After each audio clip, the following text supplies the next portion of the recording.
opening d4, d5. Then we offer our e4 pawn and black takes it gleefully. This opening is popularly known as the Blackmar-Demer gambit. Now we play knight to c3, attacking the e4 pawn. Then black defends with a very natural move, knight to f6. We will now offer another pawn by playing f3. Black naturally takes with his e4 pawn. Now the standard reply would be to take this pawn with our knight, but we are going to do something different. We will capture this pawn with our queen. By playing this, we are offering another pawn that is highlighted here. This is what we call the rider gambit or the Halosar trap. Black naturally takes with his queen. Our main idea of playing this line is to clear the d file so that we can get our rook to attack the king. So our most logical move in this variation would be bishop to e3, attacking the queen and at the same time preparing to castle in order to get the rook to this open file. Now let's look at this from black's perspective. He obviously has to move his queen because it is being attacked. And he also knows that we are going to castle. He actually has a cheeky little trap here. He can go to b4, attacking this pawn.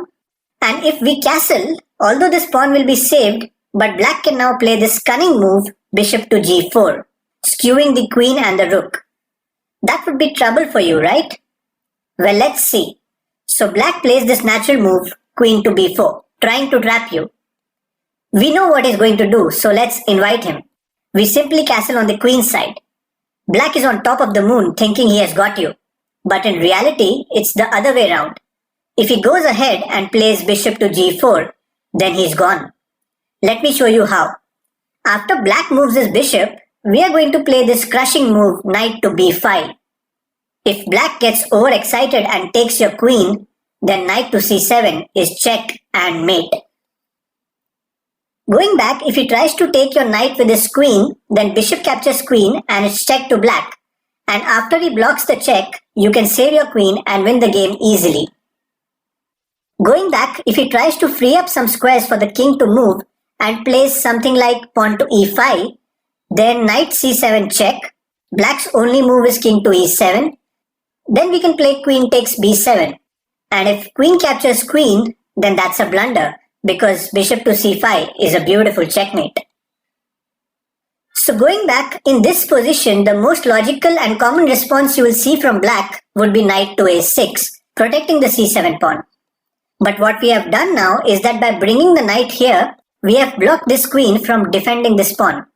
So now we can capture this b7 pawn with our queen.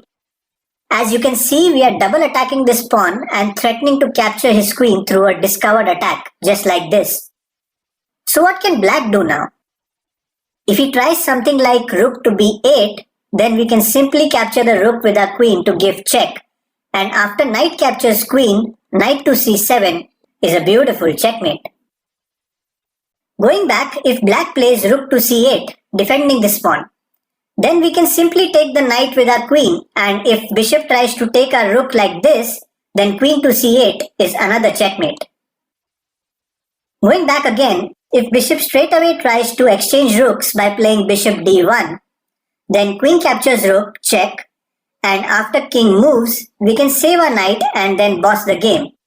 We are attacking this bishop, we are attacking this knight, we are way ahead in development, black's king is out in the open, and all these black pieces are of absolutely no use. We should easily win this game from here. Okay, now let's go back and see what is actually the best move for black in this position. Well, the best move is queen to e4, double attacking the queen and this bishop. Black is looking to exchange queens and minimize the damage. So should we take the queen?